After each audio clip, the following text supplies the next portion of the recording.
तो night watcher के इस एपिसोड की शुरुआत वहीं से होती है जहां से पिछला एपिसोड खत्म हुआ था। पिछले एपिसोड के एंड में देखा तो बोला जाता है जब तक जोंग का वो असर खत्म नहीं ना होता जब तक हम ट्रैवल नहीं करेंगे, रात भर यहीं पे रुकेंगे। तो भाई रात भर मुसीबत आने वाली थी।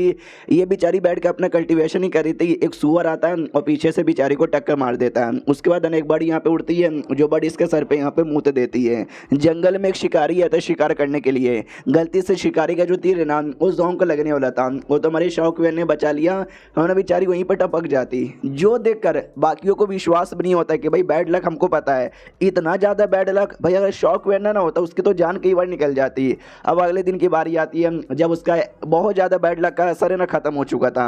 बेचारी पूरा रात भर सो नहीं पाई, तो शौकन उसको अपनी पीठ पर उठाकर है ना लेके जा रहा था। फाइनली जो तोम है ना वो तोम के रास्ते में आ जाते हैं और एंट्री मारने को तैयार थे। और शौकन को बोला जाता भाई तू सबसे आगे यहाँ पर है, याद है ना एक बार तेरी जिस्म में खाली तीर ही तीर घुसा था लेकिन तो भी तू जिंदा बच गया, यानी आगे से कोई हमला होगा तू हमको बचा सकता है। हमारा शौकन कहता है या मैं बचा लूंगा, चलो अंदर। तो जैसे अंदर यहाँ पे आते ना हमारा मेन कटर नोटिस करते हुए यार इसके अंदर तो ऑक्सीजन यहाँ पे भर भर के सांस लेने में कोई दिक्कत नहीं हो रही, वरना नॉर्मली ऐसे केव में ऑक्सीजन की बहुत सारा दिक्कत भी होता है। जो सुनते जो लौंडा यहाँ पे लेकर आया ना वो डिटेल में समझाता है कि वेल हम आने से लगभग एक हफ्ते पहले हमने रास्ता क्लियर कर दिया था ताकि ढेर सारा हवा अंदर जाए और सांस लेने में कोई दिक्कत ना हो। हमारा मेन कटर कहता नहीं बहुत दिमाग है तुम्हारा।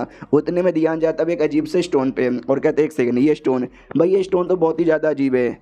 तो नंबर 4 कहते एक सेकंड मैंने ये स्टोन के बारे में यहाँ पे किताब के अंदर पढ़ा था, भाई ये बड़े कमाल के स्टोन होते हैं, महंगे महंगे स्टोन होते हैं, क्यूइंग स्टोन इसको यहाँ पे बोला जाता है। मैंने पहली बार यहाँ पे देखा है, बस मैंने इससे पहले पढ़ा था। हमारा मेकट अभी कहता हुआ मानना पड़ेगा हमने तोम के अंदर एंट्री मारी, एंट्री मारते हमको इतने कमाल कमाल के स्टोन यहाँ पे मिलने लगे। और ये खाली एक स्टोन नहीं है बल्कि पूरा केव इसी स्टोन से बना हुआ है। जिसने भी ये केव यहाँ पे बनवाया होगा ना बड़ा कमाल का आदमी होगा। नंबर 4 के दिमाग में आता है कि मैंने शाहरुख के बारे में सुना है, भाई साले ने बड़े बड़े केसेस काफ़ी आसानी से सॉल्व यहाँ पे किए, मैं देख सकता हूँ उसकी बातें सुन के बड़ा टैलेंटेड है। उसके बाद तोम का जो सबसे पहला एरिया था सबसे पहले एरिया में आते हैं जिस एरिया में ढेर सारे बंदे लोग की डेड बॉडी पड़ी हुई थी। मोंग भी कहते यार ये तो लगता है कुछ दिन पहले मारे जा चुके हैं। तो आदमी बताता ये मेरे बंदे 3 मेरे खुद के बंदे और एक बंदा जिसको हमने सपोर्ट के लिए यहाँ पे बुलाया था, अचानक से इस एरिया में उनकी मौत हो गई। सोचो यहीं पर इतनी मौत हो गई तो आगे का एरिया कितना डेंजरस होगा और आगे क्या क्या हो चुका रहेगा।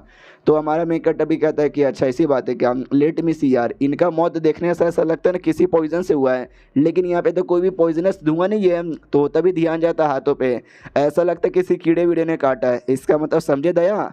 जो सुंदर नंबर 4 कहता है यानी कोई पॉइजनस कीड़ा है जिसने इनको काटा है क्या, लेकिन वो पॉइजनस कीड़ा कहाँ पर है, तो आसपास है ना भाई ताबूत दिखाई देता है और कहते हैं पक्का इस ताबूत के अंदर होगा। तो चलो ताबूत यहाँ पे खोलते हैं। तो ताबूत जैसे खोलते ना अंदर डेड बॉडी का पड़ा हुआ था, हड्डी वगैरह और कीड़े वगैरह भी थे। शाहरुख ने कहते देखा कीड़ा, पक्का इन्होंने भी ताबूत यहाँ पे खोला होगा और इसके अंदर का जो कीड़ा है ना उन कीड़ों ने काट लिया होगा। रही बात ये ताबूत में जो डेड बॉडी यहाँ पे पड़ी हुई है अब वो हड्डी में कन्वर्ट हो चुका है, लेकिन मुझे ऐसा लगता है ना कि एक आदमी होगा जिसको लिटरली जिंदा इस ताबूत में डाल दिया गया होगा कीड़ों के साथ है। ऐसा भी होता है क्या, जो सुंदर नंबर 4 कहते हैं बहुत पहले ऐसा होता था।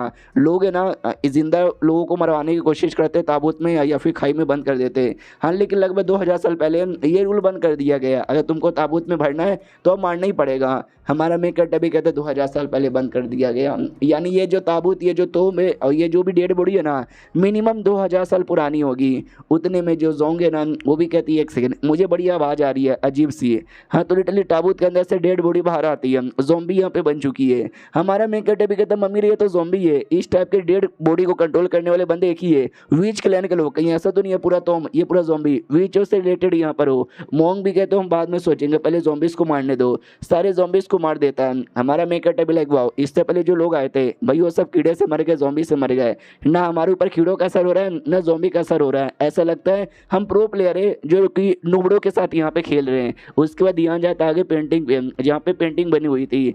तो हमारा शौकन कहता है ये क्या है, बुड्ढा जी लियन कहता हमारी हिस्ट्री तुमको तो पता ही होगा। हमारा जो सेट यहाँ पर है ह्यूमन हेवन और अर्थ है।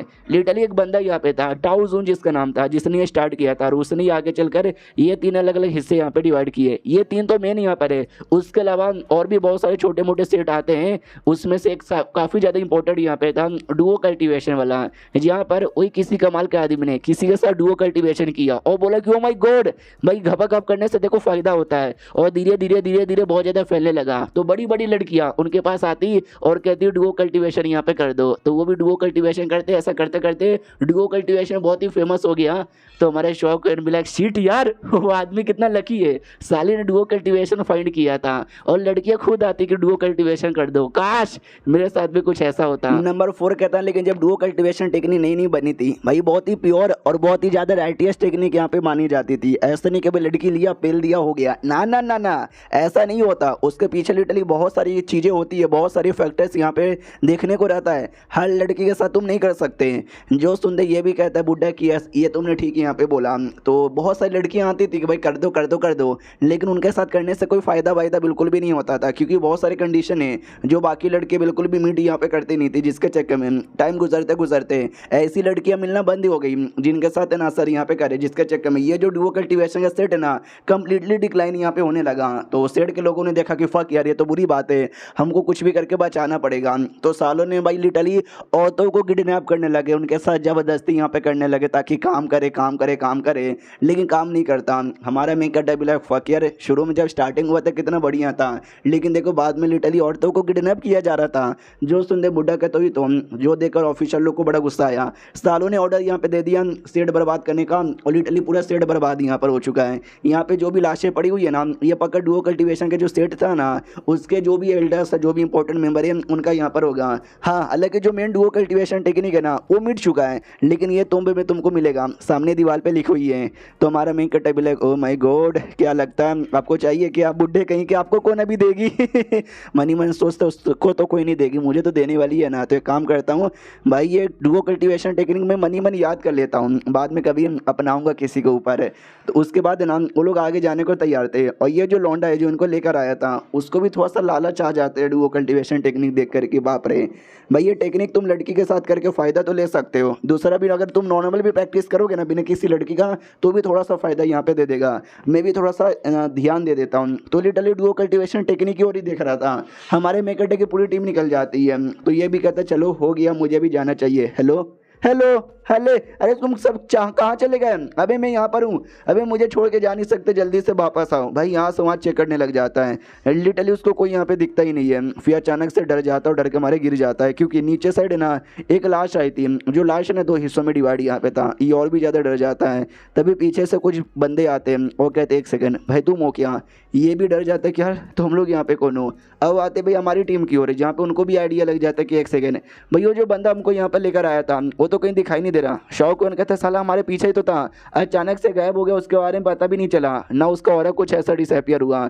नंबर 4 कहते ही तो नॉर्मली जब बंदे तुम्हारे से दूर जाएंगे तो उनका और तुमको महसूस नहीं होगा, तुमको पता चल जाएगा। हमको तो महसूस नहीं हुआ। बुढ़ा भी कहते ही तो यार नंबर 5 के साथ भी यहाँ पे कॉन्टेक्ट नहीं हो पा रहा। जोंग कहती है मुझे सारी बातें समझ आ गई। भाई ये जो पूरा तोंब है ना एक फॉर्मेशन से कवर यहाँ पर है, ढेर सारे फॉर्मेशन ढेर सारे जाल यहाँ पे लगे हुए हैं। तो जैसे हम लोग आगे यहाँ पर आए हम फॉर्मेशन में फंस गए, जिसके चक्कर में ना उसको हमारे बारे में आइडिया लगा ना हमको उसके बारे में आइडिया लगा।